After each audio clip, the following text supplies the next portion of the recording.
North Atlantic, May 24, 1943, 0600 hours. And Grand Admiral Karl Dönitz sat in his headquarters at the Hotel am Steinplatz in Berlin, staring at the message he was about to transmit to every U-boat commander still alive in the Atlantic, knowing this order would mark the end of everything they had fought for since 1939. The admission that his wolf packs had been defeated not by better seamanship or superior tactics, but by a technology his technical experts had assured him was impossible, a radar that could see in darkness what human eyes could never detect. And the numbers on his desk told the story in blood. 42 U-boats destroyed in a single month. 1,832 of his best submariners died. 25% of his entire operational strength was annihilated. All because British escort corvettes carried a device in a perspex lantern that could detect a periscope at 900 yards in pitch darkness, while his boats sat on the surface charging their batteries and completely unaware they were being watched. If you're enjoying this deep dive into the story, hit the subscribe button and let us know in the comments from where in the world you are watching from today. The message went out at 06:15 hours. Withdraw from the North Atlantic convoy routes immediately.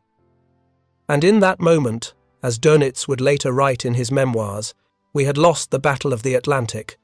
Though what he didn't know, what he couldn't know, was that the technology defeating him had first been tested on a small Flower-class corvette named HMS Orkis in the Firth of Clyde on March 25, 1941, when a prototype device designated Type 271 had tracked a submerged submarine at 4,000 yards and detected its periscope at 900 yards, ranges that British radar engineers at the Telecommunications Research Establishment had achieved using a cavity magnetron operating at 10 centimeter wavelength, a frequency band that German radar warning receivers couldn't detect, creating a blind spot that would prove fatal to the U-boat arm. The British operator, sitting at his Type 271 console aboard HMS Orkis that March morning in 1941, had watched the green trace on his oscilloscope display, adjusting the gain control as the target submarine raised its periscope for a practice attack run. And there it was, a sharp spike at 900 yards, clear as daylight, though the Scottish morning was thick with mist. The 10-centimeter waves penetrating the sea clutter that would have swallowed the return on older metric radars. And he called out the bearing to the bridge.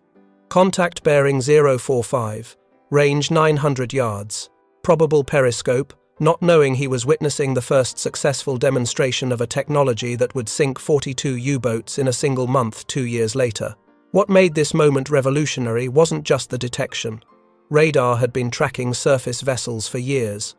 But the ability to see something as small as a periscope cutting through waves, a target less than 18 inches wide, that earlier British radars operating at 1.5 meter wavelength couldn't distinguish from the sea itself. Yet this new S-band system operating at 2,950 MHz could resolve it clearly. The narrow beam width of the cheese antenna, so called for its truncated parabolic shape, provides angular accuracy of 2 degrees, enough to guide a corvette directly onto a submerged U-boat for a depth charge attack. The cavity magnetron that made this possible had been invented by John Randall and Harry Boot at the University of Birmingham in February 1940. A device no bigger than a small electric motor that could generate microwave power levels previously thought impossible. And within weeks of its demonstration, Winston Churchill had ordered it shared with the Americans in what would become known as the Tizard mission, recognizing that this single invention might determine the outcome of the Battle of the Atlantic. Though neither Churchill nor the scientists could have predicted how completely it would revolutionize anti-submarine warfare, by September 1941, 32 corvettes carried Type 271 sets, the distinctive lantern-shaped radome mounted on their bridges, and production orders climbed toward 350 units. Each one assembled at the Allen West factory with the urgency of a weapon that could turn the tide of war. Though the Germans remained completely unaware of this development, their intelligence services focused on breaking Allied convoy codes rather than investigating the strange perspex structures appearing on British escort vessels.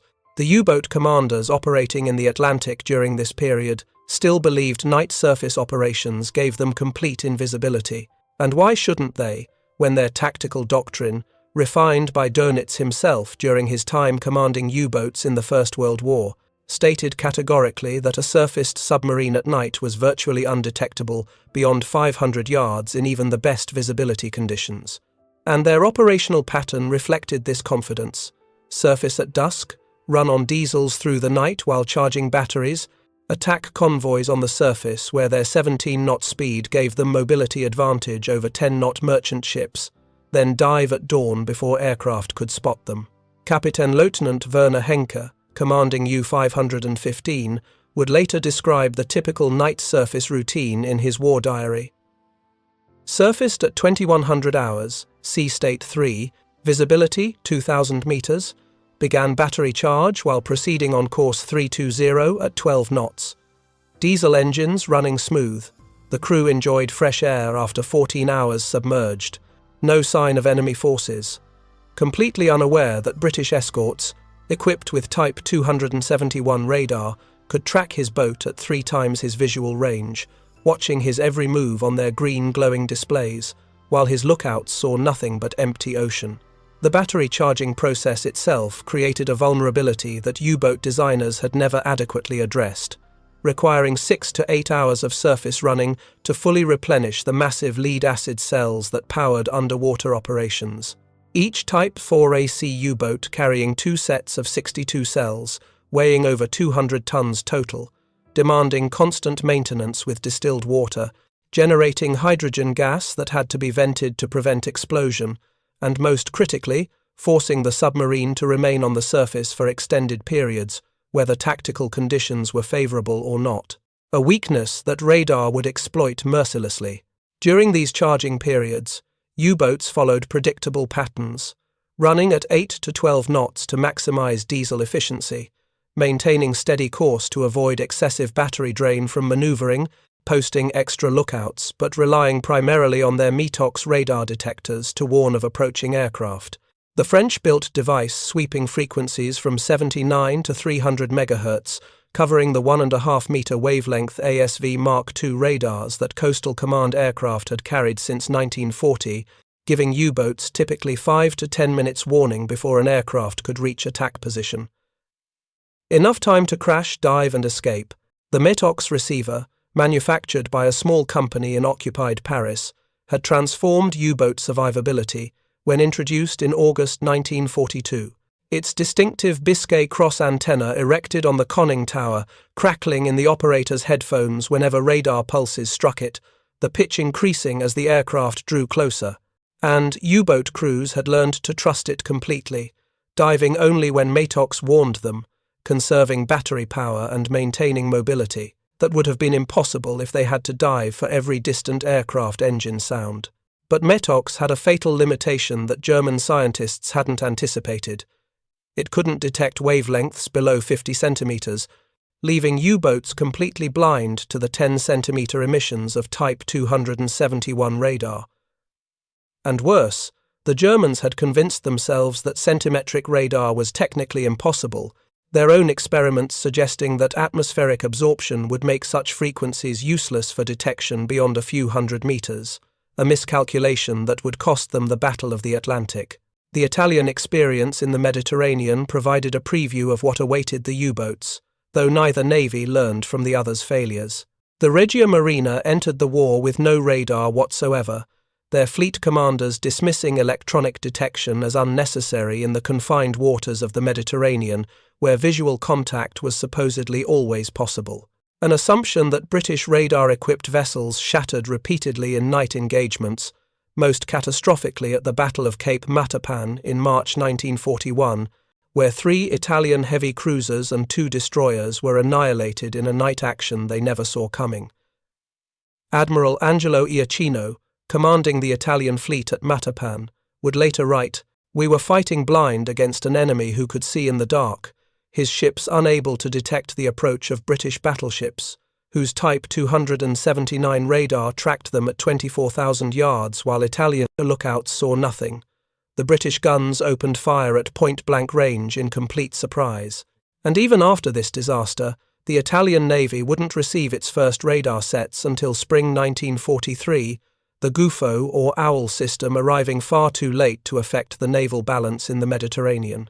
The Japanese Navy, despite beginning radar development in 1936 under Professor Yagi Hidetsugu, whose Yagi antenna would become standard on Allied radars, suffered from even worse organizational dysfunction than the Italians. The Imperial Japanese Navy and Army developed completely separate radar systems that couldn't communicate with each other.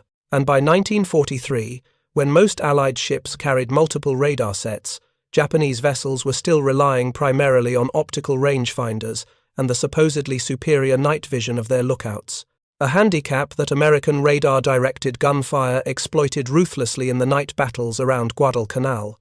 Commander Tamechi Hara of the Japanese destroyer Shigure would describe the shock of facing American radar-directed torpedoes at the Battle of Tassafaronga. Torpedoes came from nowhere, no gun flashes, no searchlights, just sudden explosions as our cruisers burst into flames. The Americans were firing from positions we couldn't see, guided by equipment we didn't understand.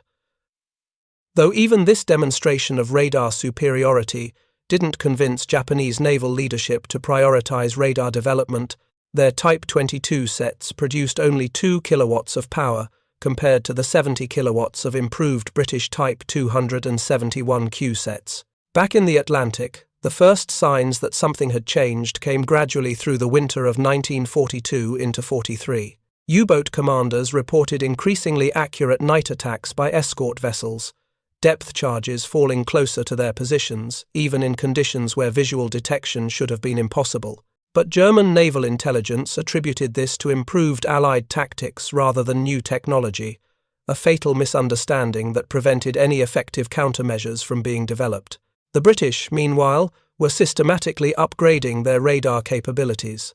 The Type 271Q, introduced in early 1943, with a 70 kilowatt magnetron, providing even greater range and resolution, combined with plan position indicator displays that showed a god's-eye view of the surrounding ocean.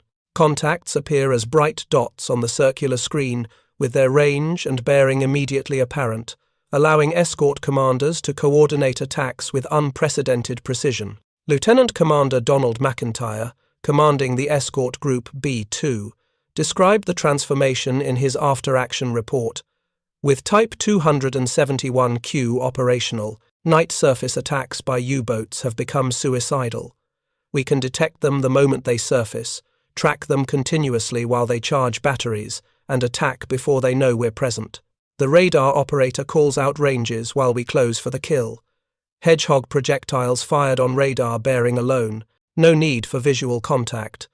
Though these reports were carefully classified to prevent the Germans from realizing their technological disadvantage, the Hedgehog itself represented another technological leap that radar made devastatingly effective.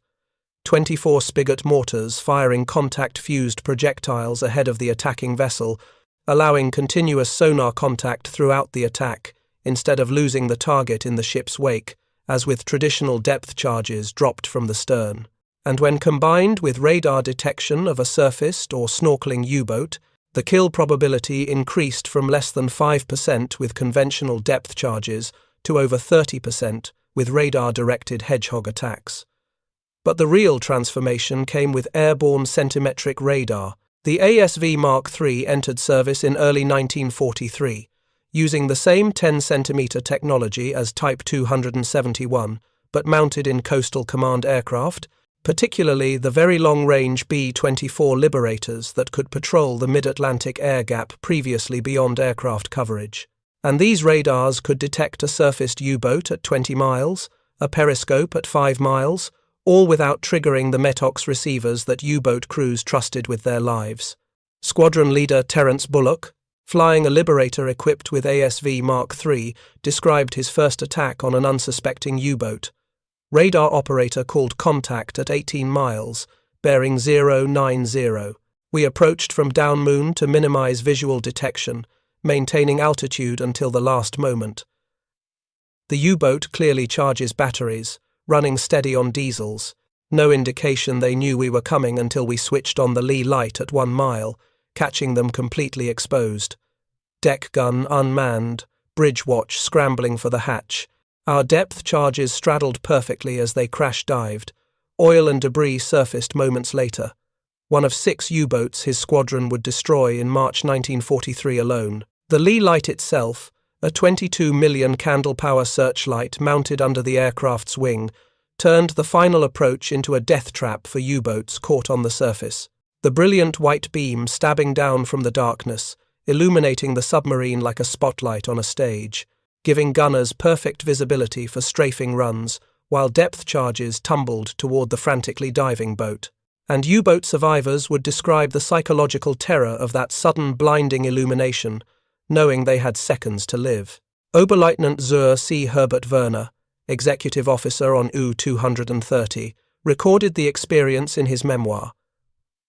The night exploded into brilliant white light, no warning from Matox, no engine sound over our diesels, just sudden blazing illumination from directly overhead, men screaming, "Aircraft!"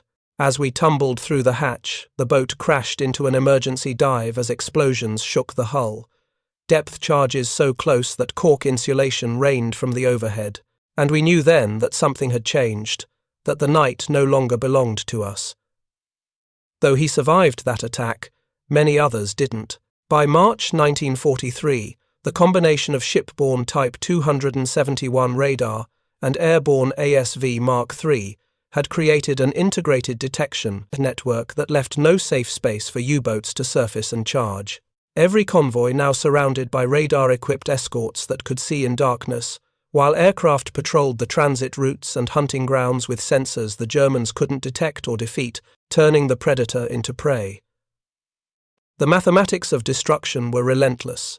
A Type Sevik C U-boat needed to surface for 6 to 8 hours every day to charge batteries, its submerged speed of 7.6 knots insufficient to position for convoy attacks, meaning it had to run on the surface to gain attack position.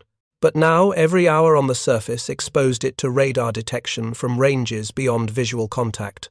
And once detected, the U-boat faced coordinated attacks from multiple escorts, vectored by radar, aircraft guided by radar, all striking before the submarine knew it was in danger.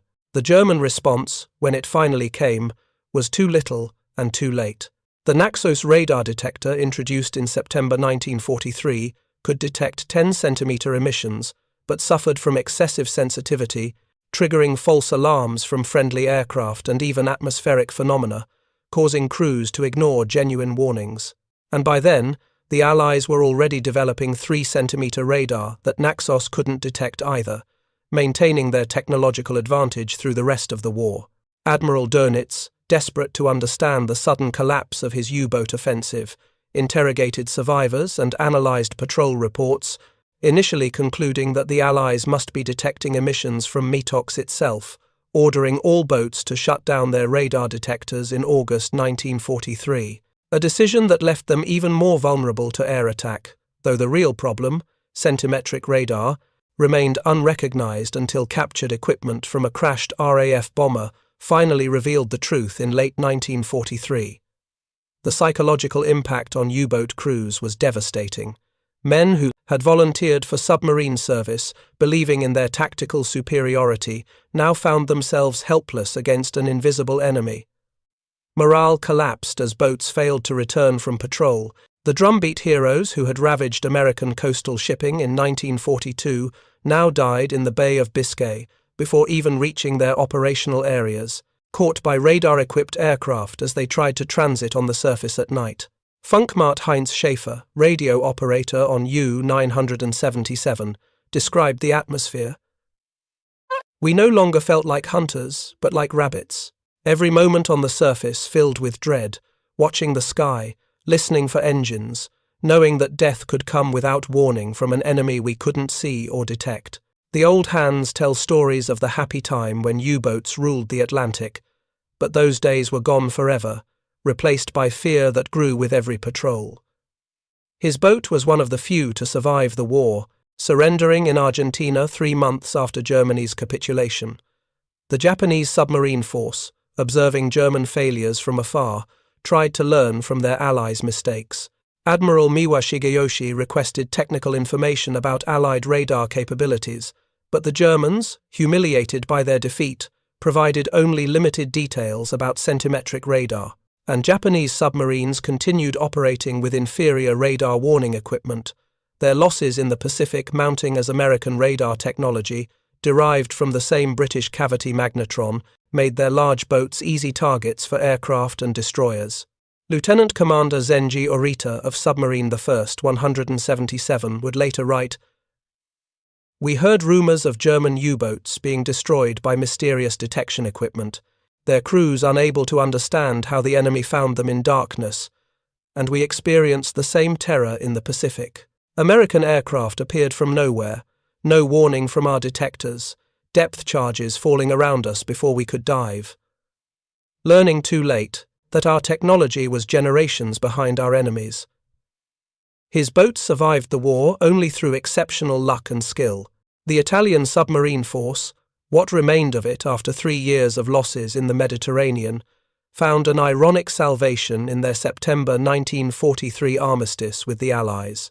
Their boats switched sides just as German U-boats were being slaughtered in the Atlantic, though several Italian submarines operating from Far Eastern bases chose to continue fighting alongside the Japanese, their crews experiencing the same radar-induced destruction that had decimated their German colleagues. Tenente di Vascello Enzo Grossi, commanding the submarine Cagni before Italy's surrender, described operations without radar. "We were sailing blind while our enemies had perfect vision. Their aircraft found us in weather that should have hidden us, their destroyers attacking from beyond visual range. Every surface was a gamble with death, knowing that technology we didn't possess and couldn't counter was hunting us constantly." His boat survived only by remaining submerged for unprecedented periods, surfacing just long enough to ventilate before diving again. The integration of radar with other technologies multiplied its lethality.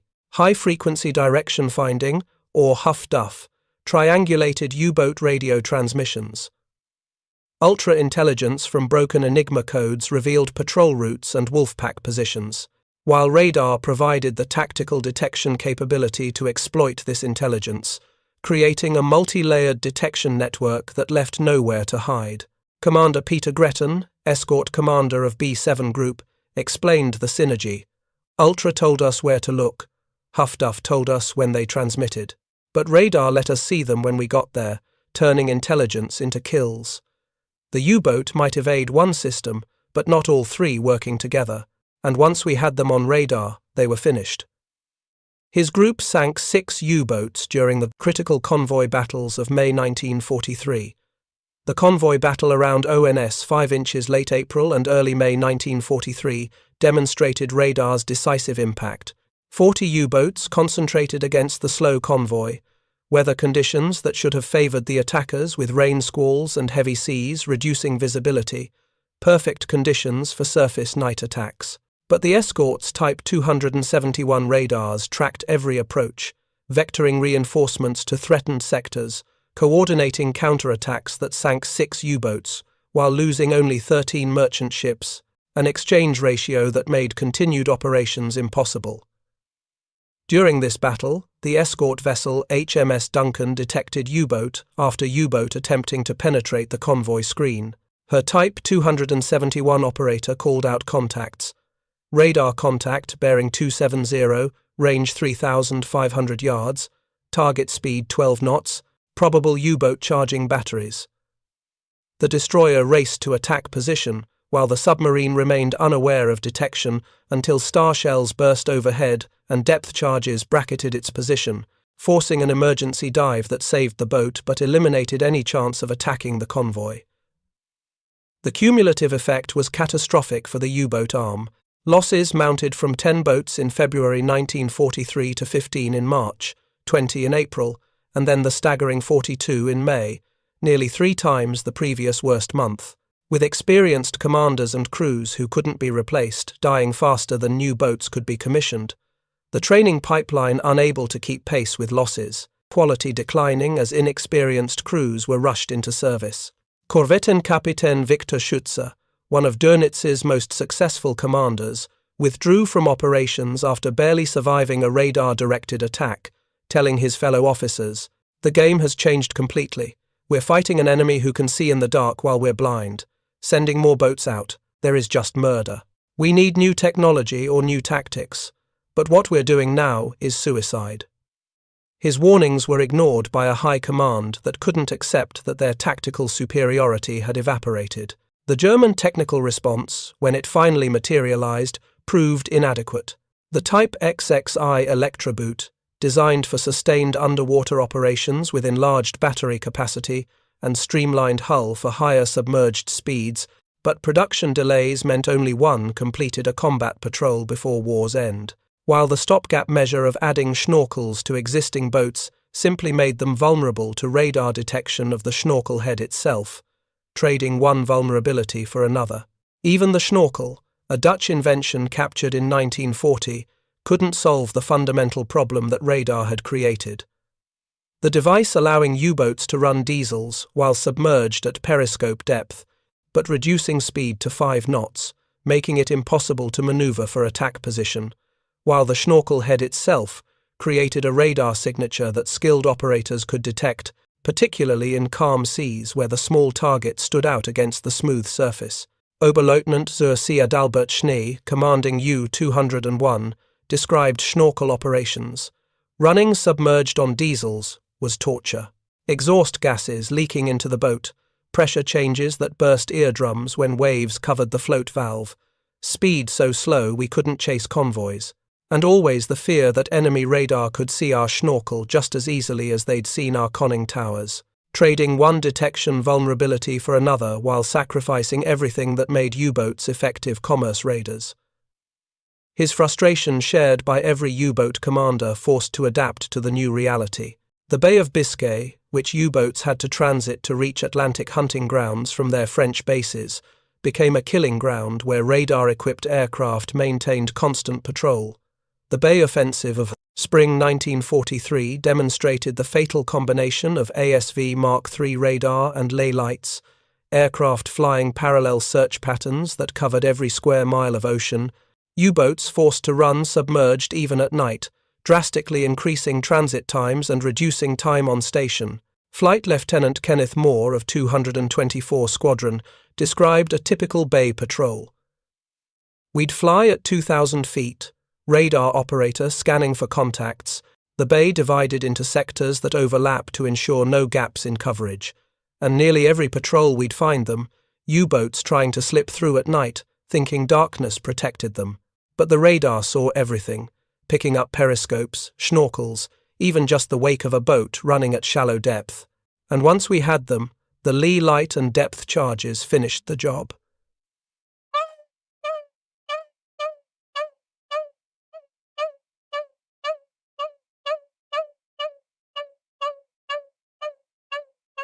His squadron alone accounted for 8 U-boats destroyed in May 1943. The technological surprise was complete, German scientists having dismissed Allied centimetric radar as impossible, their own experiments with magnetrons failing to achieve useful power levels, not realizing that British researchers had solved the problem with a different cavity design that generated 50 kilowatts, where German magnetrons produced only a few watts. This failure of imagination cost thousands of submariners' lives. Professor Leo Brandt of the German Naval Signals Research Department would later admit, "We convinced ourselves that atmospheric absorption would make centimetric radar useless. Our calculations showed signals would be attenuated to nothing beyond a few hundred meters. We never considered that raw power could overcome absorption, that the British were generating power levels we thought impossible. Our theoretical models were correct, but our assumptions about what was achievable were fatally wrong." His miscalculation contributed directly to the U-boat massacre. If you find this story engaging, please take a moment to subscribe and enable notifications. It helps us continue producing in-depth content like this. The Japanese suffered similar technological blindness, their radar development hampered by inter-service rivalry that prevented the Imperial Navy and Army from sharing research, resulting in incompatible systems that couldn't communicate with each other. While both services dismissed American radar capabilities until synchronized radar-directed gunfire destroyed ship after ship in the Solomon Islands night battles. Captain Toshikazu Omae of the Imperial Japanese Navy's Operations Section described the realization: "We believed our superior night fighting skills and optical equipment gave us advantage in darkness. Our lookouts trained to see in minimal light, our oxygen-powered torpedoes invisible in their runs, but the Americans could see us beyond visual range, their radar-directed guns firing with accuracy we couldn't match. Our tactical superiority is meaningless against technology we didn't possess and couldn't counter." His assessment came too late to affect the war's outcome. The Italian Navy's experience proved equally tragic, their few Gufo radar sets arriving in spring 1943, just months before the armistice. Admiral Raffaele de Corton lamented, "We entered a technological war with 19th-century methods, believing that Mediterranean conditions made radar unnecessary, that our optical rangefinders and trained crews could match British technology. But Cape Matapan proved we were fighting blind against an enemy with perfect vision, and by the time we accepted this reality, our fleet was already crippled. Only 12 Italian warships received radar before the surrender. The human cost reflected in the statistics was staggering. 1,832 German submariners died in May 1943 alone, entire crews of 48 men vanishing in seconds as depth charges split pressure hulls. Survivors describing the horror of compartments, flooding in moments, men trapped behind sealed watertight doors as their boats plunged beyond crush depth, the lucky few who escaped to life rafts, often dying of exposure before rescue. Matrosengefreiter Hans Gerbeler, one of only 3 survivors from U-505, described his boat's final moments. "The depth charges came from nowhere, no warning, just sudden explosions that threw men against bulkheads. Lights failing, water rushing through ruptured seams, the boat rolling past 90 degrees as we tried to blow tanks, but the damage was too severe, the order to abandon ship coming too late for most. 45 of my comrades trapped inside as she went down, their screams haunting me still." His testimony is one of the few first-hand accounts of a U-boat's death by radar-directed attack. The strategic impact extended beyond mere numbers. The U-boat threat that had nearly starved Britain in 1940 and 42 neutralized so thoroughly that Allied convoys crossed the Atlantic, virtually unmolested after June 1943. Liberty ships, delivering supplies faster than U-boats, could sink them even before the submarine threat collapsed. The Battle of the Atlantic won not by courage or seamanship, but by technology the Germans never saw coming. Winston Churchill, who had declared the U-boat threat the only thing that truly frightened him during the war, would later write, "The cavity magnetron, no larger than a small electric motor, proved more valuable than divisions of troops or fleets of destroyers, giving our forces the ability to see in darkness what German submarines thought hidden, turning their greatest advantage into their fatal weakness. A single scientific breakthrough worth more than all the gold in the Bank of England." His assessment was confirmed by the statistics of victory. The American contribution, initially limited to adapting British technology, soon exceeded the original, with improved magnetrons generating even higher power levels. Their 3-centimeter H2X radar achieved resolution that could detect submarine periscopes in sea states that swamped 10-centimeter returns, ensuring that technological superiority would continue advancing faster than German countermeasures could adapt. Admiral Ernest King, Commander-in-Chief of the United States Fleet, initially skeptical of British radar claims, became a convert after seeing demonstration results. The ability to detect a periscope at night in rough seas seemed like magic, but the Type 271 proved it repeatedly, and once we understood the implications, we pushed production to maximum capacity, equipping every escort vessel and patrol aircraft with centimetric radar, turning the Atlantic into a U-boat graveyard. His endorsement ensures unlimited resources for radar development. The Soviet Navy, receiving Type 271 sets through Lend-Lease, achieved similar results in the Baltic and Arctic. Captain Second Rank Alexei Lebedev, commanding destroyer Gremyashki, reported, "British radar gave us eyes in the polar night, detecting German U-boats attempting to attack our convoys to Murmansk. The fascists learning that Arctic darkness no longer protected them, our depth charges finding targets that optical lookouts could never have seen. Though Soviet radar development remained primitive throughout the war, even neutral nations recognized radar's revolutionary impact. Swedish Naval Attaché Commander Erik af Klint observed, "The Battle of the Atlantic turned on a single technology that Germany failed to anticipate or counter. Their U-boats were designed for a war where darkness meant invisibility, but British radar eliminated that assumption, creating a detection capability that no amount of courage or skill could overcome. Technology defeats tactics absolutely." His reports influenced Swedish naval procurement for decades afterward. The psychological warfare aspect proved equally devastating. U-boat crews developed what psychiatrists termed radar neurosis, the constant fear of invisible detection, creating stress casualties even among boats that never encountered radar-directed attacks. Men breaking down from the strain of knowing death could come without warning, morale collapsing as the myth of U-boat invincibility died with each boat that failed to return. Korvettenkapitän Heinrich Lehmann-Willenbrock, commanding U-96, observed the deterioration. Crews that had been eager for combat now dreaded leaving port, especially new men who heard stories from survivors. Tales of boats caught on the surface with no warning, entire crews lost in minutes, and you could see fear in their eyes during battery charging, everyone listening for aircraft engines, watching for searchlights, knowing that radar made us visible when we couldn't see anything. The hunter became the hunted. His own boat survived through exceptional skill and luck. The technological race continued even after radar's decisive impact became clear. Germans developing the Hohentuel radar for U-boats capable of detecting aircraft at 10 to 20 kilometers and surface vessels at 7 kilometers, but it operated at wavelengths Allied radar detectors could identify, creating a dilemma where using radar to detect enemies revealed the U-boat's position, negating any advantage. Fregattenkapitän Günther Hessler, Dönitz's son-in-law and chief of staff at U-boat command, analyzed the technological trap.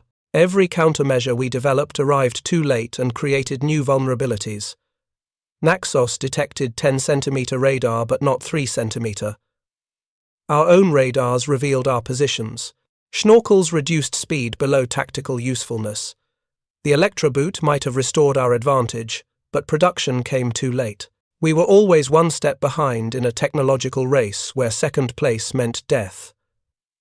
His assessment reflects the High Command's recognition of complete defeat. The broader implications for naval warfare were revolutionary. Radar transforming, surface combat as dramatically as submarine operations, battleships engaging beyond visual range, aircraft carriers launching strikes in weather that would have grounded planes previously, as destroyers tracking targets through smoke screens that had provided protection since naval gunfire began. Every aspect of naval tactics changed by the ability to see beyond human vision. Admiral Andrew Cunningham, Commander-in-Chief Mediterranean Fleet, summarized the transformation. Radar gave us capabilities that Nelson could never have imagined. Fighting battles at night with accuracy equal to daylight, tracking enemies through weather that would have hidden entire fleets, coordinating forces across distances that visual signals could never span. The fundamental nature of naval warfare changed forever by electromagnetic waves we couldn't see, but which revealed everything. His fleet victories over the Italian Navy demonstrated radar's decisive advantage, repeatedly. The German surface fleet, what little remained after losses like Bismarck and Scharnhorst, recognized radar's impact even more clearly than the U-boat arm. Kapitän zur See Fritz Hintze, commanding battleship Scharnhorst during her final battle, reporting by radio before his ship sank, "Enemy radar has us constantly illuminated. They fire accurately without seeing us. We cannot escape or hide, fighting an enemy who sees everything while we see nothing." His message is one of the last from a German capital ship destroyed by radar-directed gunfire. The Japanese battleship Yamato, the largest warship ever built, met a similar fate in April 1945. American carrier aircraft guided by radar through weather that should have provided cover, her massive 18-inch guns useless against enemies who attacked from beyond visual range. Admiral Ito Seiichi went down with his ship while recognizing that traditional naval warfare had ended, replaced by technology Japan had failed to master. The production statistics reflected industrial prioritization of radar technology. Britain manufactured over 350 Type 271 sets by war's end, America producing thousands of centimetric radars across multiple variants, while Germany managed barely 100 Naxos detectors that arrived too late and detected only some Allied frequencies. The industrial imbalance is as decisive as the technological advantage. Lord Cherwell, Churchill's scientific advisor, calculated the exchange ratio. Each Type 271 set cost approximately £3,000 to manufacture and required one operator. Yet these devices destroyed U-boats worth millions of Reichsmarks and crews that took years to train. The return on investment exceeds anything achieved by conventional weapons.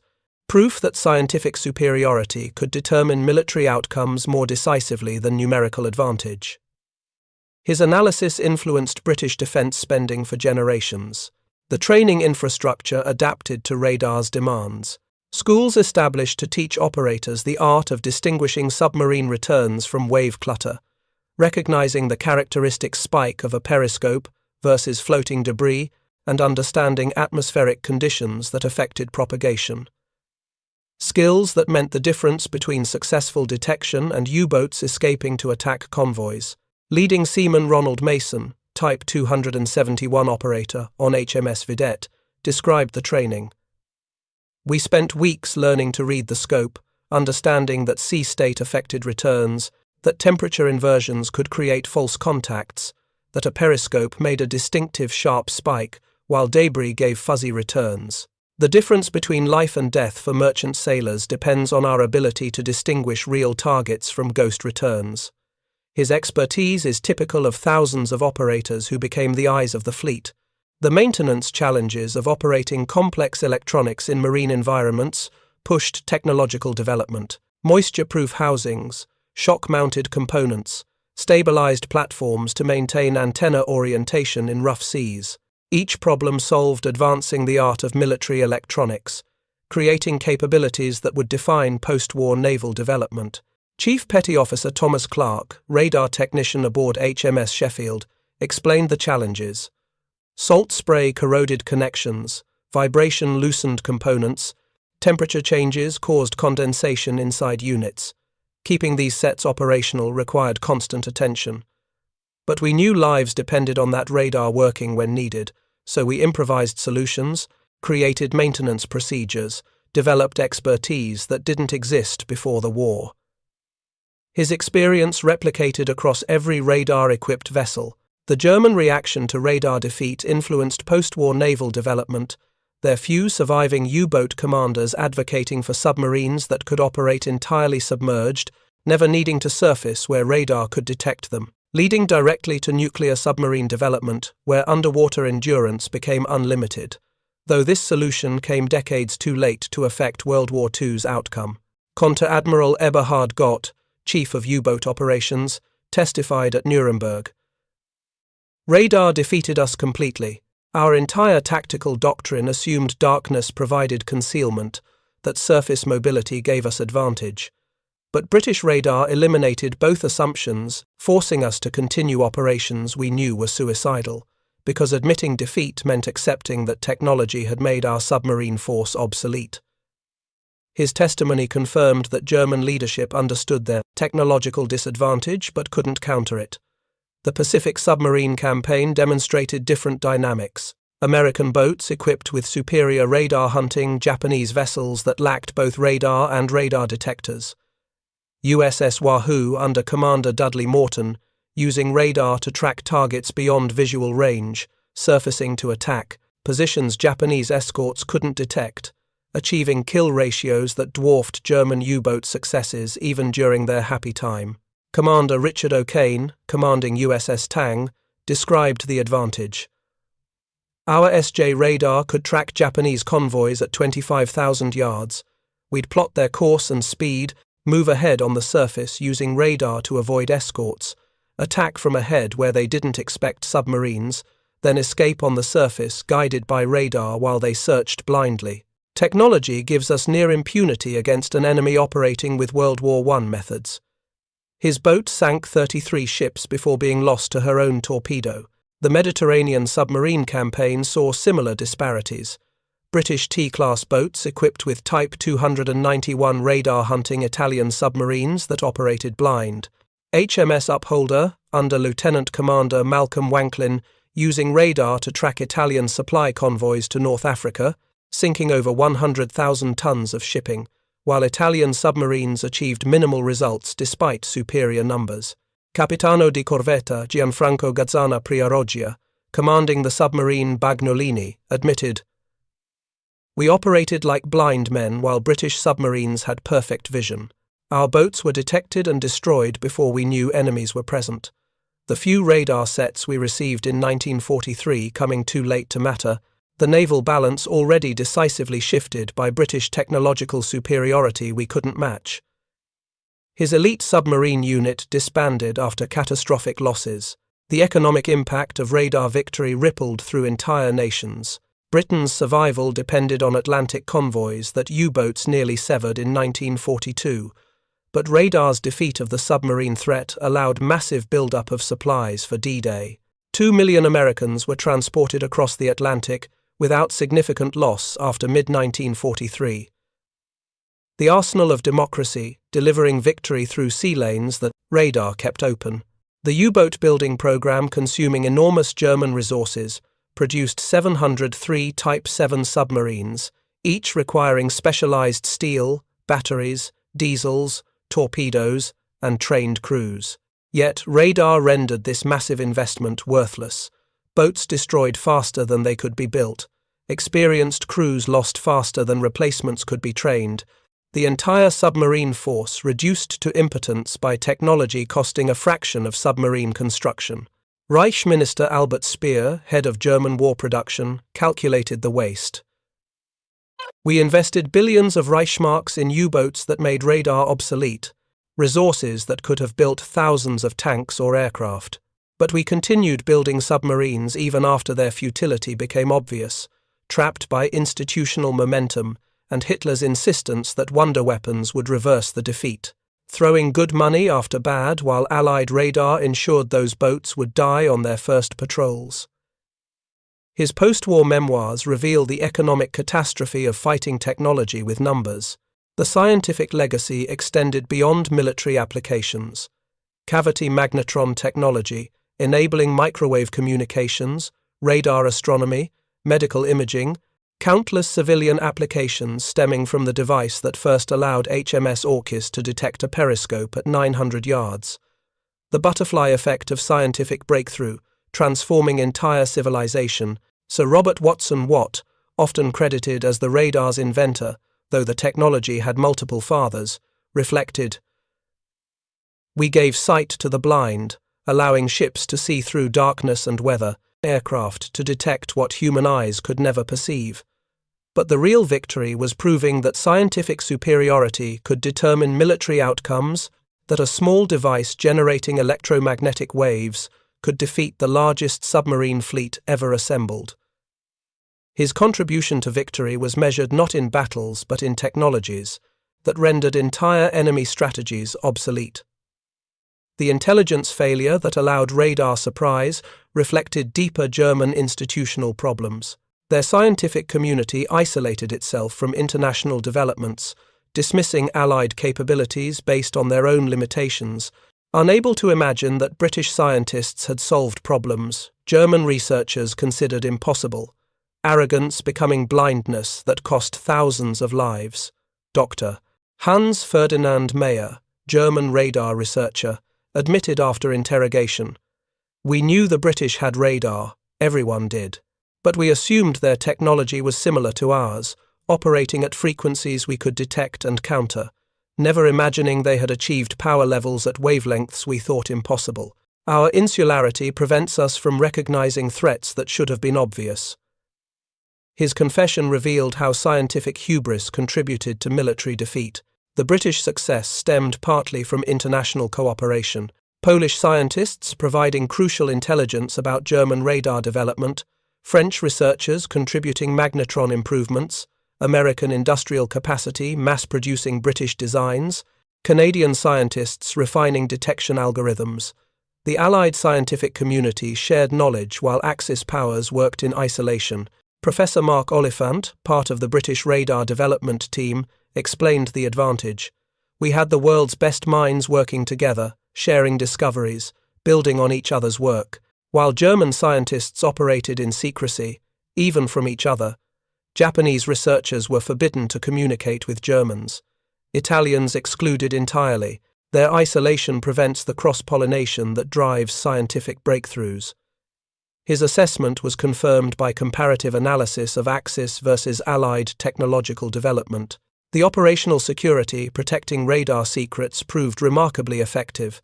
Thousands of sailors and airmen knew about centimetric radar, yet the secret remained hidden from German intelligence for crucial years. Crews disciplined about not discussing capabilities in letters home, the press voluntarily censoring stories that might reveal technological advantages. Democracy proved capable of keeping secrets when survival depended on it. Vice Admiral Sir Peter Gretton wrote post-war, "Every escort sailor knew that radar was winning the battle, that U-boats couldn't detect our sensors. But this knowledge never reached German intelligence in actionable form. Our security measures worked perfectly when they mattered most, protecting the technological advantage that saved countless lives and determined the war's outcome." His testimony to the effectiveness of Allied counterintelligence. The radar development pipeline continued producing improvements throughout the war. Type 277 replaced 271 with even greater range and resolution, 3 cm sets replacing 10 cm, each generation maintaining technological superiority over German countermeasures. The scientific war won by maintaining momentum rather than resting on initial advantages. Air Marshal Sir Arthur Harris, commander of RAF Bomber Command, observed, "We learned that technological superiority was temporary, that enemies would eventually develop countermeasures, so we kept advancing, newer radars replacing older ones before Germans could counter them, maintaining advantage through continuous development rather than believing any single technology would remain decisive forever." His philosophy drove Allied research throughout the war. The post-war analysis revealed how completely radar had transformed naval warfare.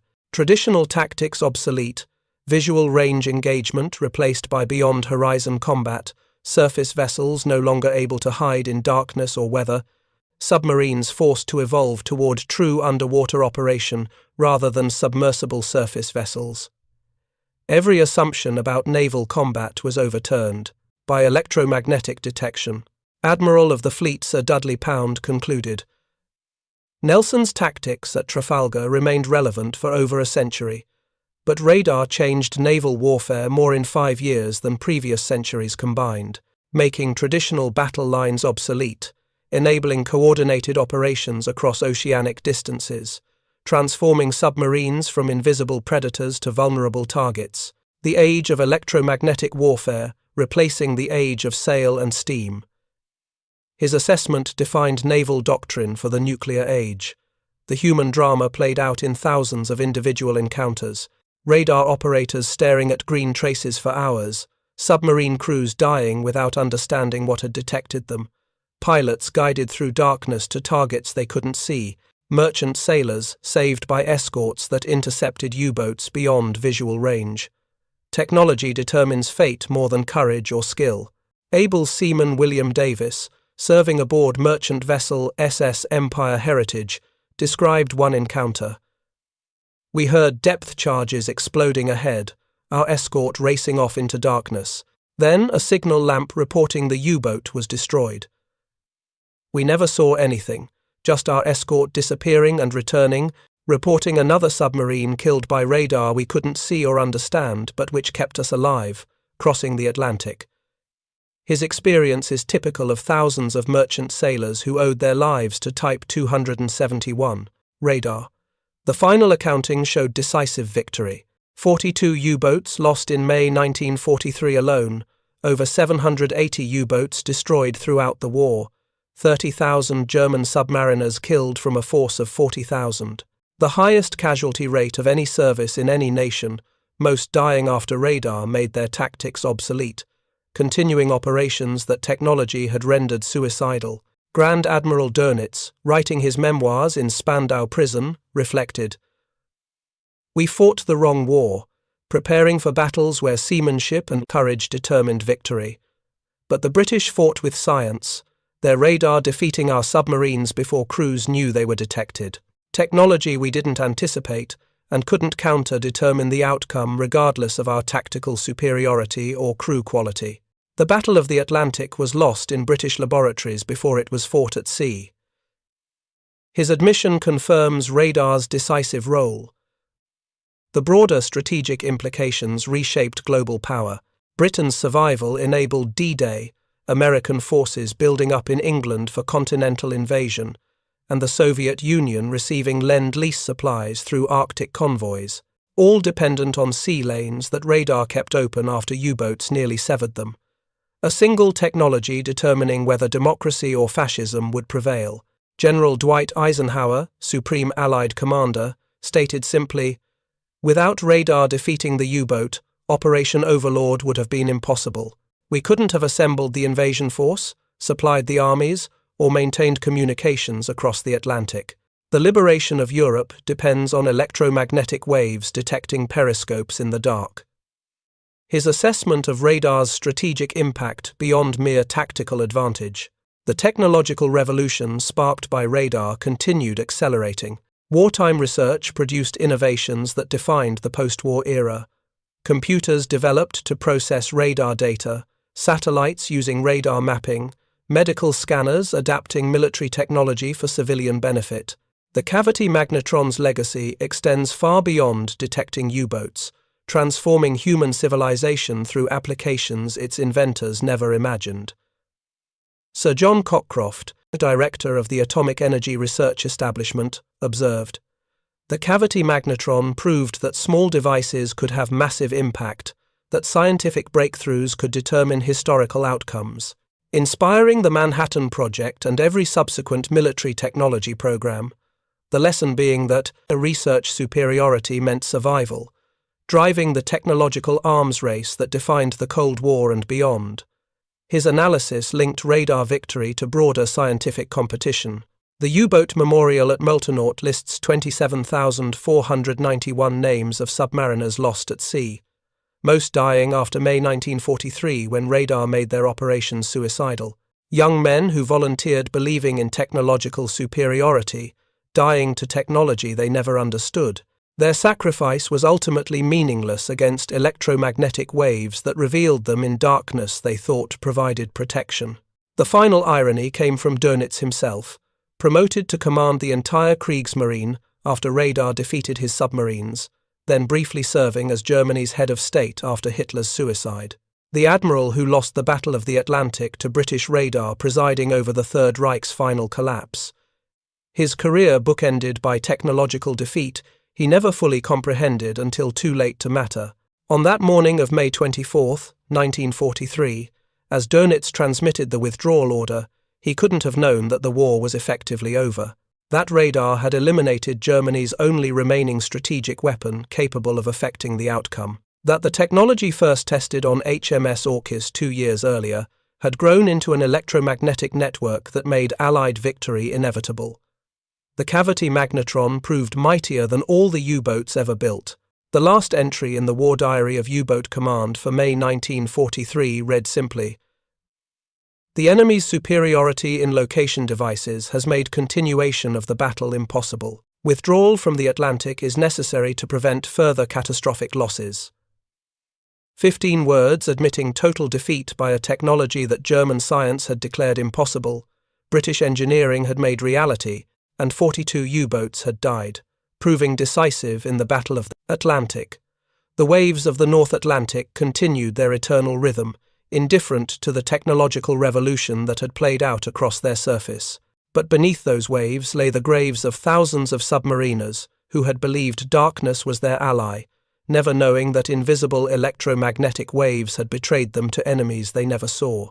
The Battle of the Atlantic won not by the bravest sailors or the largest fleets, but by scientists in British laboratories who had given their nation the power to see in darkness, a power that changed not just one battle, but the entire nature of war itself. Thank you for watching. For more detailed historical breakdowns, check out the other videos on your screen now, and don't forget to subscribe. The morning of January 5th, 1943, somewhere south of Guadalcanal, the Pacific Ocean, Lieutenant Commander Lloyd Mustin stands in the cramped plotting room deep inside the USS Helena, his hands gripping the edge of a 3,000-pound metal box. It's called the Mark I Fire Control Computer, but right now it feels more like a gamble than a machine. Above him, on the open bridge, 4 Japanese Val dive bombers are screaming down through scattered clouds, their fixed landing gear making them look like predatory birds with talons extended. Helena's 12 5-inch guns are tracking them, waiting for the command to fire. But Mustin isn't watching the sky. He's watching dials, watching numbers spin on mechanical calculators, watching his crew feed data into an electromechanical brain that's trying to solve a problem that has plagued every navy since the airplane became a weapon. How do you hit something that's moving in 3 dimensions when your shell takes 7 seconds to reach it? The answer, according to the old methods, was simple. You don't. You fill the sky with explosions and hope the enemy flies into one of them. Barrage fire, they called it. A curtain of steel. 2,000 rounds per aircraft kill, sometimes more. But today, something is different. Today, Helena carries 500 rounds of a new type of ammunition. Shells that aren't supposed to exist. Shells that cost more than their weight in gold. Shells that carry a secret so closely guarded that if even one fails to detonate and falls into enemy hands, the entire program could be compromised. Mustin doesn't know if they'll work. Nobody does. The first test firing happened just weeks ago.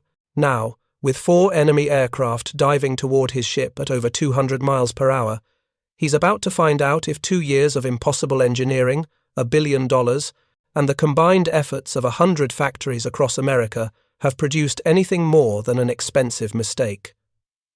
The fire control solution locks, the guns elevate, and somewhere in the back of Mustin's mind, a small voice whispers the same question every gunner in the fleet has been asking since Pearl Harbor. What if we could actually hit them? If you're enjoying this deep dive into the story, hit the subscribe button and let us know in the comments from where in the world you are watching from today. To understand why this moment mattered, you have to understand the problem that had tormented naval commanders since 1941. The airplane had changed warfare, not gradually, not theoretically, but violently and completely. At Pearl Harbor, Japanese aircraft had done what battleship admirals said was impossible. They had crippled an entire fleet in a single morning. At the Battle of the Coral Sea, at Midway, at Guadalcanal, the airplane had proven itself the new sovereign of naval combat, and the Americans had no reliable way to stop them. The mathematics of the problem were brutal. An aircraft approaching at 300 miles per hour travels 440 feet every second. A 5-inch shell, fired from a ship's deck, takes between 6 and 7 seconds to reach an altitude of 10,000 feet. In those 7 seconds, an aircraft can change position by over 3,000 feet. The shell must be aimed not at where the aircraft is, but at where it will be. And the aircraft, of course, is trying very hard not to be there. Before the war, American naval doctrine for anti-aircraft defense relied on what was called time-fused ammunition. Each shell carried a mechanical fuse that was set before firing to detonate at a specific altitude. The process required a crew member to physically adjust a small ring on each shell, setting it to explode after a calculated number of seconds. If the calculation was correct, if the fuse was set properly, if the shell was fired at the right moment, if the aircraft maintained course and speed, then the explosion might occur close, enough to damage the plane with shrapnel. The effective kill radius was roughly 70 yards. Miss by more than that, and the shell was wasted. The fire control systems that calculated these solutions were marvels of mechanical engineering. The Mark 37 gun director, mounted high on a ship's superstructure, tracked targets using optical rangefinders, and later, radar. It fed continuous data to the Mark I computer in the plotting room below. Inside that computer, a bewildering array of gears, cams, and servo motors performed calculations that would have taken a human crew several minutes. It computed range, bearing, target speed, target course, rate of climb, wind speed, air temperature, the motion of the ship itself, even the rotation of the Earth. It produced firing solutions continuously, sending electrical signals to the gun mounts to adjust their aim second by second. It was the most sophisticated fire control system in the world, and it still required roughly 2,000 shells to bring down a single enemy aircraft. The reasons were multiple and merciless. The mechanical fuses were unreliable. They failed to detonate perhaps 10 to 15% of the time. When they did detonate, the timing was often slightly off, placing the explosion too far from the target.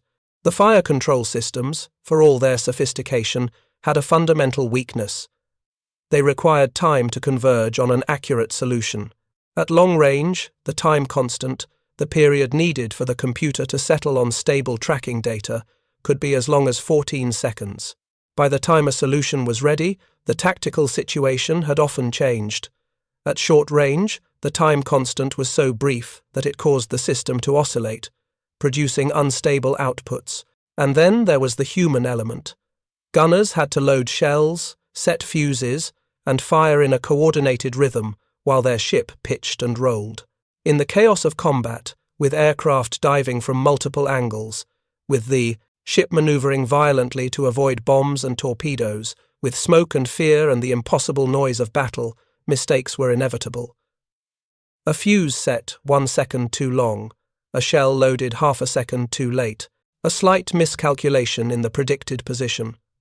The result was grim arithmetic. During 1942, American ships fired thousands upon thousands of anti-aircraft rounds. They threw up walls of exploding steel. They created what one sailor described as a curtain you could walk on.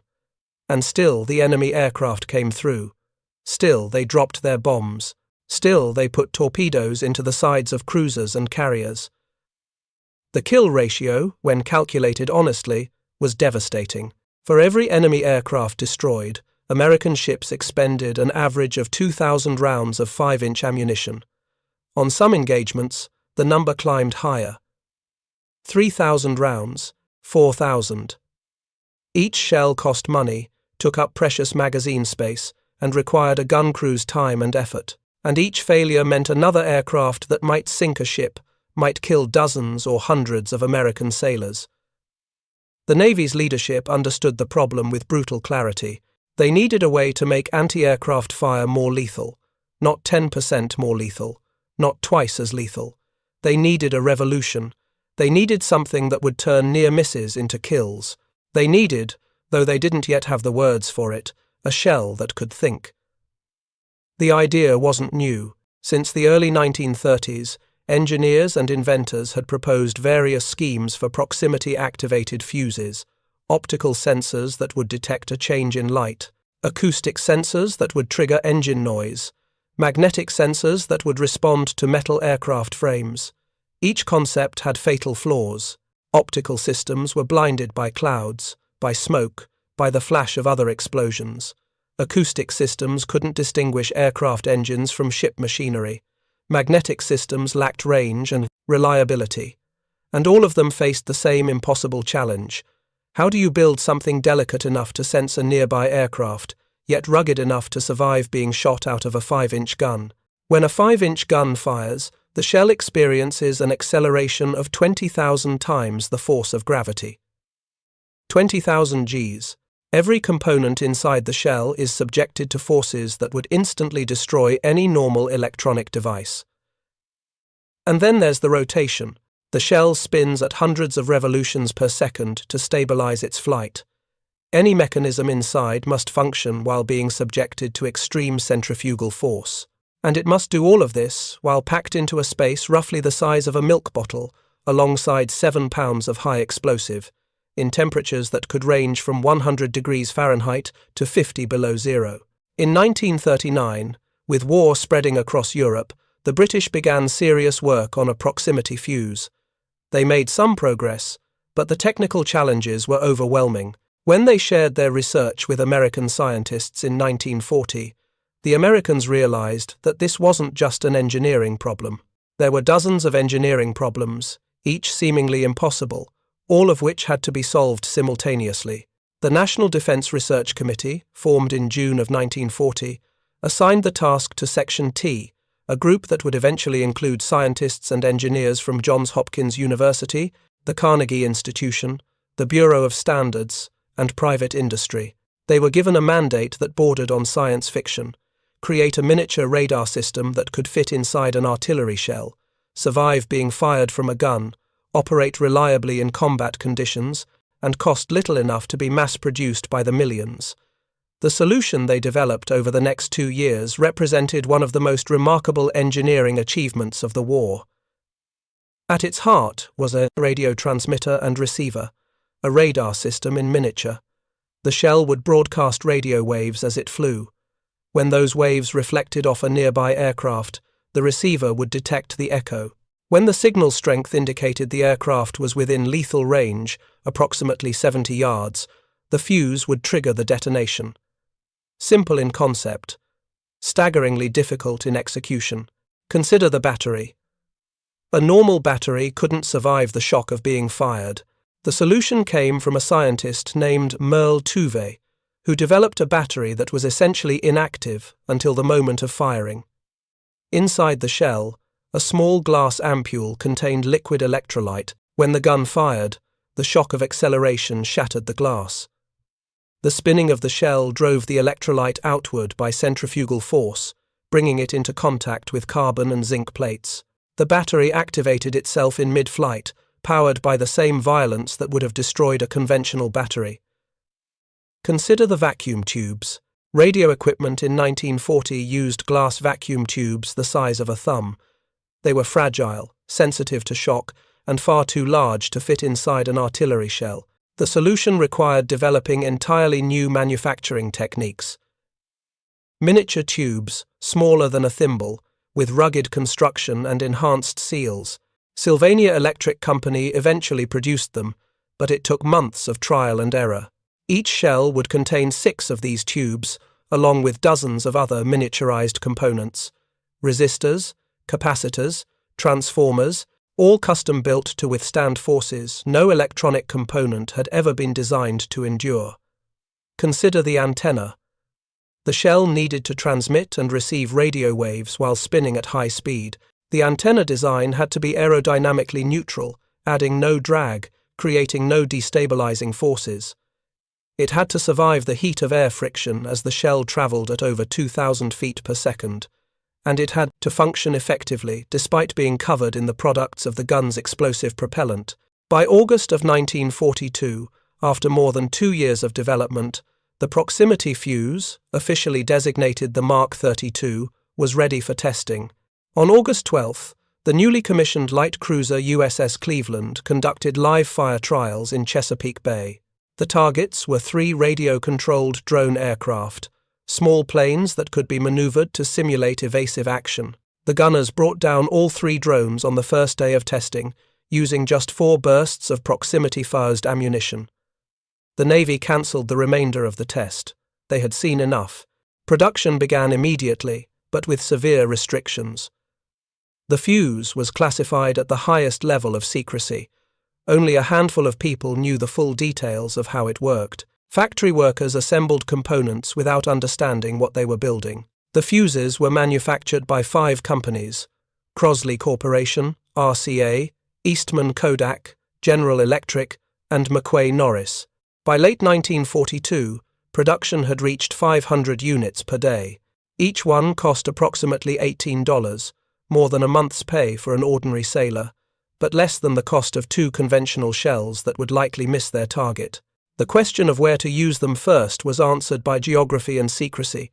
The combined chiefs of staff decided the fuses would be sent to the South Pacific, where Japanese air attacks were constant and deadly, and where any dud shells would fall into the ocean rather than onto land where they might be recovered by the enemy.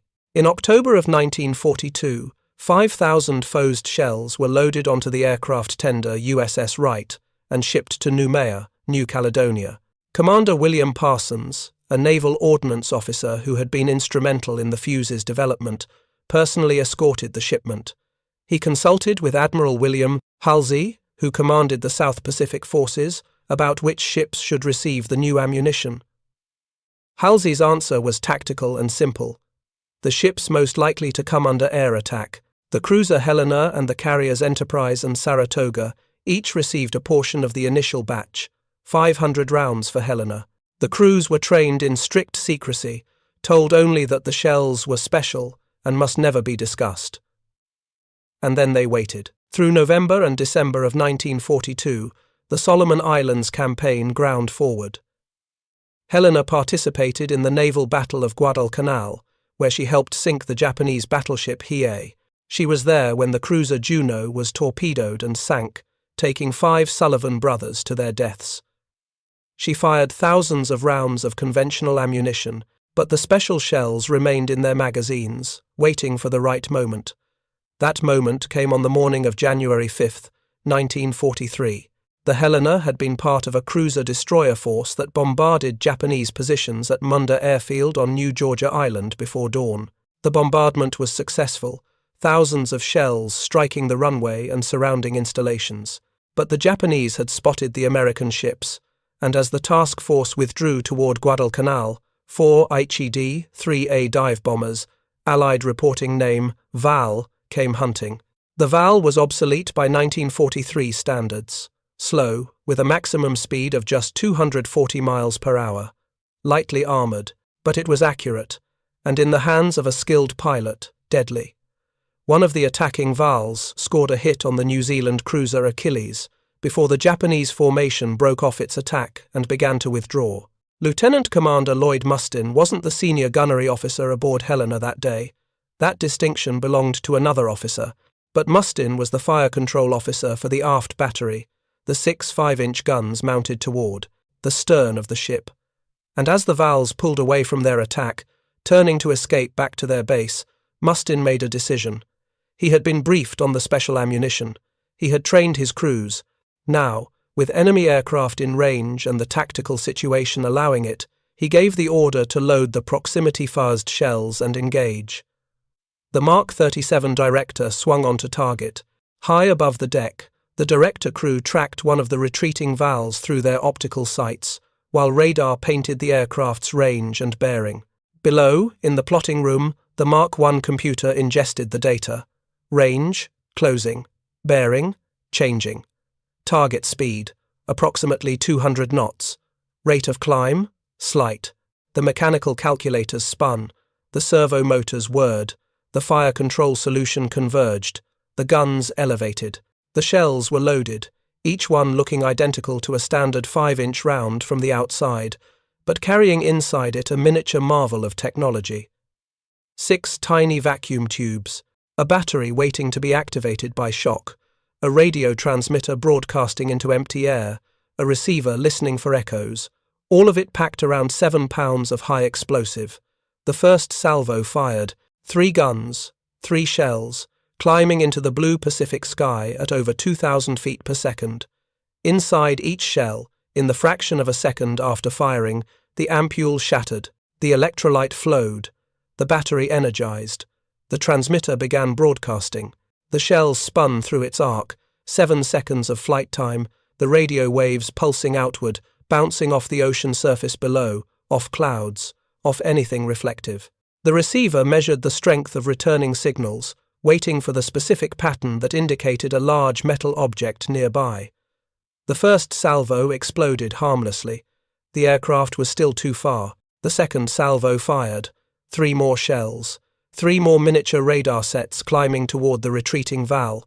And this time, the big mathematics aligned. The fire control prediction was accurate. The shells passed within 70 yards of the diving bomber. The receivers detected the reflected radio signal. The fuses triggered. The shells detonated. VAL staggered in the air. Shrapnel from 3 near-simultaneous explosions tore through its wings, its engine, and its fuselage. Black smoke began pouring from the aircraft. The pilot tried to maintain control, but the damage was catastrophic.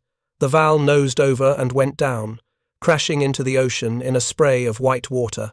Total time from first detection to kill, less than 90 seconds. Total rounds fired, 6. Total rounds that would have been required using conventional time-fused ammunition based on fleet average, approximately 2,000. The difference wasn't incremental, it was transformative. Commander Parsons, the ordnance officer who had shepherded the proximity fuse program and who was aboard Helena to observe the results, watched the engagement with the trained eye of an engineer who had just seen 2 years of impossible work validated in less than 2 minutes. He knew, though he couldn't yet prove it statistically, that warfare had just changed. The airplane, which had dominated naval combat for 2 years, had just encountered its first effective counter, but the full impact wouldn't be clear until the statistics were compiled. During 1943, American ships fired 9,128 rounds of 5-inch proximity-fused ammunition in combat. They shot down 61 enemy aircraft. That's 155 rounds per kill. Compare that to the 508 rounds per kill achieved with conventional time-fused shells during the same period. The proximity fuse was more than 3 times as effective, and that was just the beginning, using early production fuses with a failure rate that sometimes reached 30%. If you find this story engaging, please take a moment to subscribe and enable notifications. It helps us continue producing in-depth content like this. As production ramped up and reliability improved, the numbers became even more dramatic. By 1944, with 32,826 proximity-fused rounds fired, the kill rate had actually decreased slightly to 421 rounds per aircraft. But this wasn't because the fuse had become less effective. It was because American doctrine had changed. With the confidence that their ammunition would actually work, ships began firing earlier, at longer ranges, forcing enemy aircraft to evade and disrupting their attacks before they could press home. The fuse had changed not just the mechanics of anti-aircraft fire, but the entire tactical picture. And then came 1945, and with it, the kamikazes. The Japanese shift to deliberate suicide attacks represented a fundamental change in the air threat. A conventional bomber pilot, no matter how brave, retained the instinct for self-preservation. He could be forced to evade, to break off an attack, to jettison his bombs early. A kamikaze pilot had only one objective: impact. The aircraft itself was the weapon, and because the attack was pressed home until impact or destruction, the trajectory was simpler, more predictable. The fire control computers had an easier time generating solutions, and the proximity fuse, which didn't require the aircraft to maintain course and speed for the precise number of seconds required by a time fuse, was devastatingly effective. Nearly 2/3 of all proximity-fused ammunition expended during the entire war was used in just 7.5 months of 1945, primarily against kamikaze attacks. The shells shot down over 200 aircraft.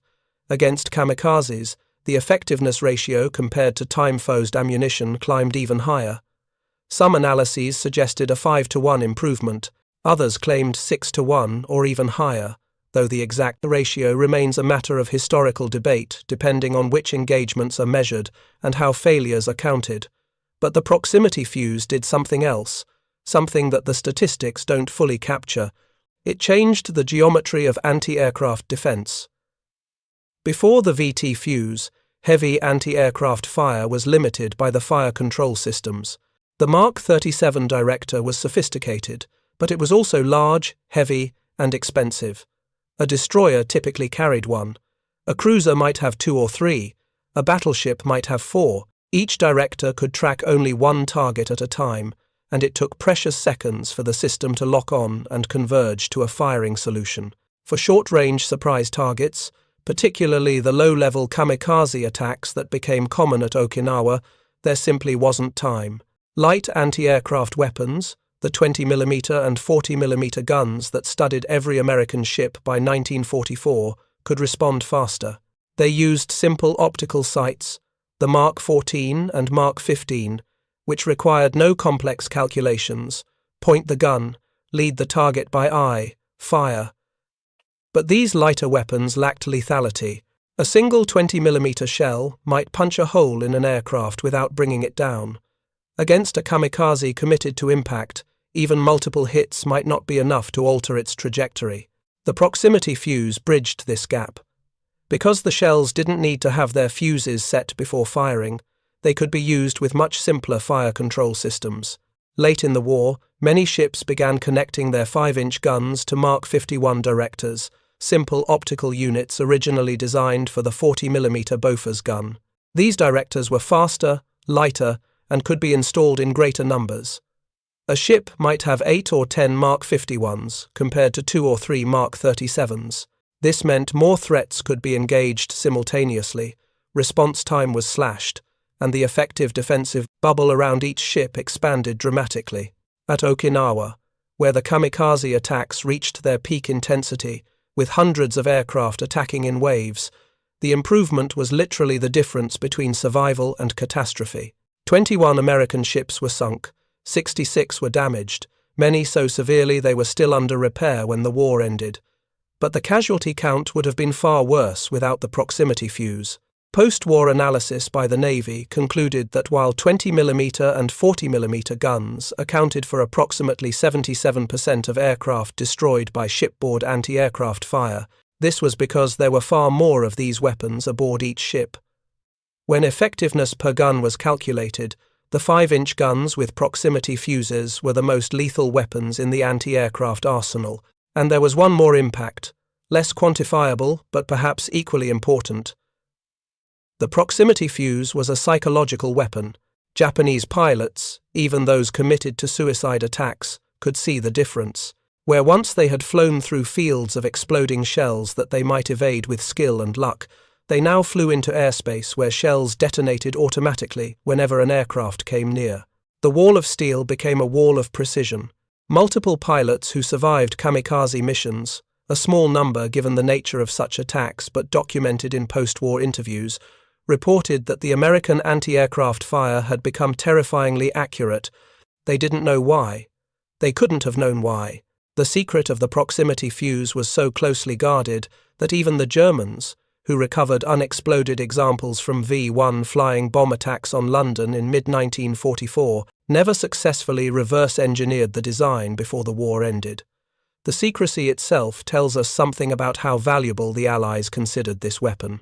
General Dwight Eisenhower had to personally request permission to use proximity-fused artillery shells in the Battle of the Bulge in December of 1944. The request was initially denied because of fears that the Germans would recover unexploded shells and copy the design. Only when the situation became desperate did Washington authorize their use over land. 200,000 proximity-fused artillery shells were fired during that battle, primarily as airburst anti-personnel weapons. General George Patton called them devastating and credited them with helping to break the German offensive. Though post-war analysis suggests Patton may have overstated their impact, the fact remains that American commanders considered the fuse worth the risk of exposure only in the most critical circumstances. In the Pacific, no such restrictions applied. Dud shells fell into the ocean, taking their secrets to the bottom, and so the fuse remained classified throughout the war. Sailors who used it called it the funny fuse or simply special ammunition. They knew it worked better than conventional shells. They didn't know how, and they were forbidden to speculate. When the war ended, the total production count stood at approximately 22 million proximity fuses. Each one contained roughly 130 miniaturized electronic components. The total program cost exceeded $1 billion in 1940s currency, equivalent to roughly $15 billion today. Only the Manhattan Project cost more. Was it worth it? The Navy thought so. Vannevar Bush, who headed the Office of Scientific Research and Development during the war, credited the proximity fuse with 3 major contributions to Allied victory. It was crucial in defense against kamikaze attacks in the Pacific. Bush estimated, and this is where your title's 75% improvement appears in a broader context, that the fuse increased the effectiveness of 5-inch anti-aircraft artillery by a factor of 7. 7 times as effective. That's not 75%, that's 700%. It was an important component of the radar-controlled anti-aircraft batteries that finally neutralized the German V-1 attacks on England. By the 4th week of V-1 bombardment, Anti-aircraft shells equipped with proximity fuses accounted for the destruction of 79% of all incoming rockets, and it changed the tactics of land warfare, particularly in artillery bombardment, though this impact came late in the war and is often overstated. But perhaps the most important impact of the proximity fuse wasn't military. It was technological. The program forced the development of miniaturized electronics, rugged component design, and mass production techniques that simply didn't exist before the war. The engineers who worked on the proximity fuse went on to develop radar systems, guided missiles, and eventually the transistor and the integrated circuit. The techniques learned in making electronics survive, the 20,000 G shock of artillery fire, became foundational to the entire electronics industry. Commander Lloyd Mustin, who witnessed that first kill off Guadalcanal, went on to become Vice Admiral Mustin. In his oral history, recorded decades after the war, he described the moment with the perspective of someone who understood both the technical achievement and its limitations. The proximity fuse, he noted, wasn't a magic weapon. It still required skilled crews, proper fire control, and aggressive tactical employment. Ships with well-trained crews and good doctrine achieved better results than ships with poor training, regardless of ammunition type. The human element remained the most important factor, but it was a revolution nonetheless. For the first time in history, a shell could adapt to its target. It could wait until the perfect moment and then detonate without human intervention. It transformed near misses into kills.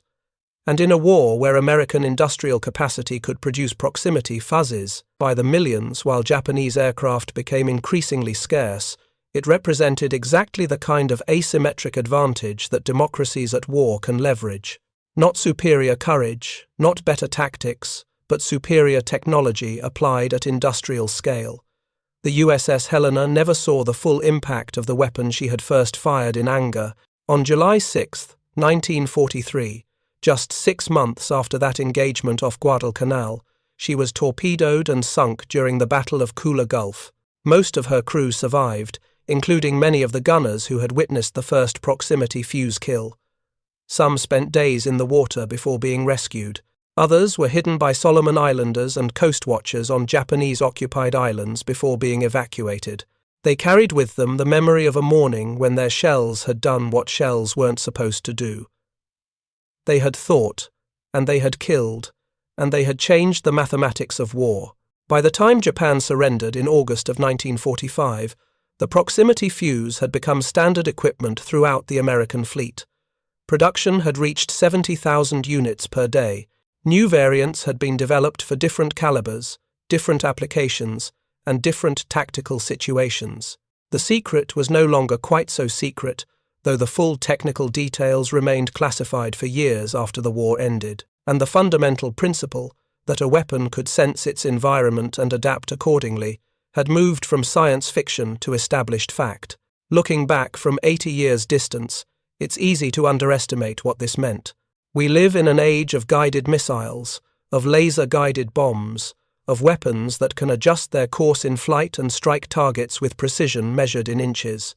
The proximity fuse seems almost quaint by comparison, but in 1943, when Helena's guns fired those first 6 rounds and brought down a Japanese bomber without scoring a direct hit, it represented something genuinely new in warfare. Not the guided weapon, not yet, but the intelligent weapon, the weapon that could make its own decision, in the fraction of a second available to it, about when to detonate. Every smart weapon that followed, every missile that homes on its target, every bomb that adjusts its course, owes something to those engineers who figured out how to make a radio small enough and tough enough to survive being shot from a gun. And every sailor who served in the Pacific after January of 1943, whether they knew it or not, owed their improved chances of survival to a device so secret that most of them never learned its real name. They just knew that when they fired, more often than before, the enemy fell from the sky. Thank you for reading. For more detailed historical breakdowns, check out the other videos on your screen now, and don't forget to subscribe.